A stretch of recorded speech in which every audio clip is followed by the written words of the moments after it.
Be careful what you wish. You might actually get it, and you ain't gonna like it.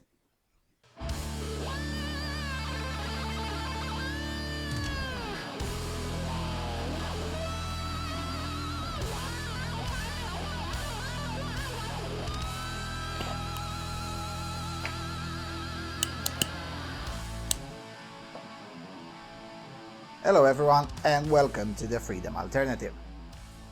As you already know, here at Freedom Alternative we adamantly stand against all sorts of hate speech laws or offense laws and any other type of law that restricts freedom of expression in any way, shape or form based on feelings. This belief that we hold dear comes from the long experience of some of us under censorious and totalitarian regimes, as well as from our capacity to think a bit above level 1 thinking. You see, giving the state the power over something extends way beyond the period when my or your political party is in power. That's why the state should have less power and definitely not more. This is particularly true in regards to giving the state the power to regulate speech in order to enforce the positive right of not being offended. Because sooner or later, you, the supporter of such idiotic laws, will eventually be on the receiving end. This was learned the hard way by a British social justice warrior a few days ago. Breitbart titles, "Man gets online troll convicted, promptly threatened with arrest for his own malicious tweets." They never learn, don't they? And goes like this. The victim of an internet troll who agitated for a conviction for writing malicious blogs has found himself before the same judge for sending malicious tweets of his own moments after his abuser was sentenced. The bizarre demonstration of the UK's growing climate of online censorship played out at Wrexham Magistrates' Courts this Wednesday came about after the two men from North Wales had been embroiled in a complex dispute for a number of years. According to the Daily Post, Darren Laverty had pushed for the malicious communication conviction of a man called Royden Jones for posting derogatory comments about him on a blog concerning the former Bryn Estin Children's Home in Wrexham, the center of an abuse inquiry. However, immediately after the conviction was passed, Mr. Laverty was threatened with arrest for contempt of court during the sentencing.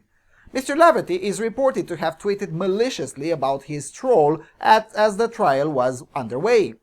After the tweets were brought to the court's attention, the judge threatened to have Mr. Laverty whisked off to the police station and charged himself. Mr. Laverty then apologized to the court accepted and urged him to remove the offensive posts. Despite this, he tweeted yesterday, quote, "I'm supposed to be in jail tonight. I'm not. #contempt of court."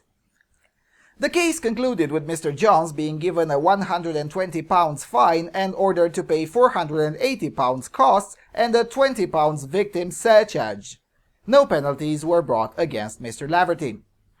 Earlier this week, Breitbart London reported British police promised not to tolerate any speech that could cause offense on social media regarding Syrian migrants, after arresting a man for Facebook comments made about recent Syrian arrivals on his small Scottish island.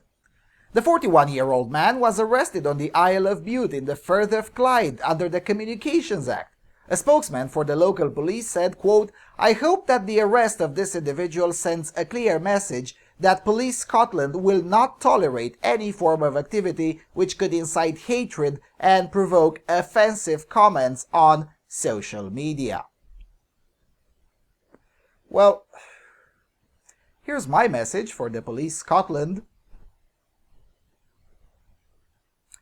Now, with the message delivered, let's make this clear one more time.